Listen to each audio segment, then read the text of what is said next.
Pemirsa, Komisi Pemberantasan Korupsi akhirnya menangkap Gubernur Papua Lukas NMB di Jayapura, Papua. Gubernur Papua ditangkap atas dugaan kasus tindak pidana korupsi, pemberian dan penerimaan hadiah atau janji pembangunan infrastruktur di Papua.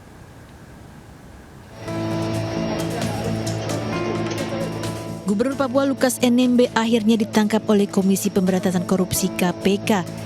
Pasca penangkapannya di sebuah restoran di distrik AB Pura Jayapura, Lukas NMB diterbangkan ke Jakarta untuk menjalani pemeriksaan intensif Selasa siang. Sebelumnya KPK resmi mengumumkan Lukas NMB sebagai tersangka kasus dugaan tindak pidana korupsi, pemberian dan penerimaan hadiah atau janji pembangunan infrastruktur di Papua. KPK juga menetapkan Direktur PT Tabi Bangun Papua, Rijatono Laka sebagai tersangka.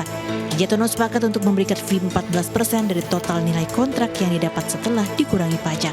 Suap itu diduga diberikan ke Lukas NMB dan beberapa pejabat. Rijatono mendapat 3 paket proyek, yakni peningkatan jalan Entrop Hamidis senilai 14,8 miliar, proyek rehab sarana dan prasarana penunjang PAUD integrasi senilai 13,3 miliar rupiah, serta proyek penataan lingkungan menembak outdoor Auris senilai 12,9 miliar rupiah. Sementara, Roy Rening, kuasa hukum Lukas NMB, menegaskan jika penjemputan KPK terhadap kliennya Lukas NMB adalah untuk memenuhi proses hukum lebih lanjut. Bapak Gubernur Lukas NMB tadi dijemput oleh penyidik KPK, proses hukum yang ada. Kita menghormati seluruh proses penegakan hukum ini. Kami tetap berharap agar Pak Gubernur setelah dijemput ini mendapat pelayanan. Sementara Karopenmas Divisi Humas Polri Brigjen Pol Ahmad Ramadhani mengatakan meski sempat terjadi insiden saat penangkapan Lukas NMB, kini situasi di wilayah Jayapura telah terkendali.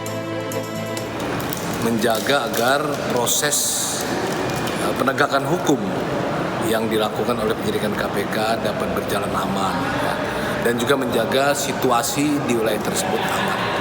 Sampai tadi proses juga bisa dilakukan walaupun ada proses ada insiden, tapi secara prinsip dapat berjalan lancar dan Gubernur Papua sebagai tersangka tindak pidana korupsi sudah dibawa oleh penyidik KPK di Jakarta.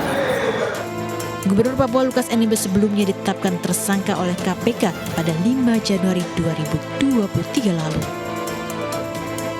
Tim kontributor iNews melaporkan.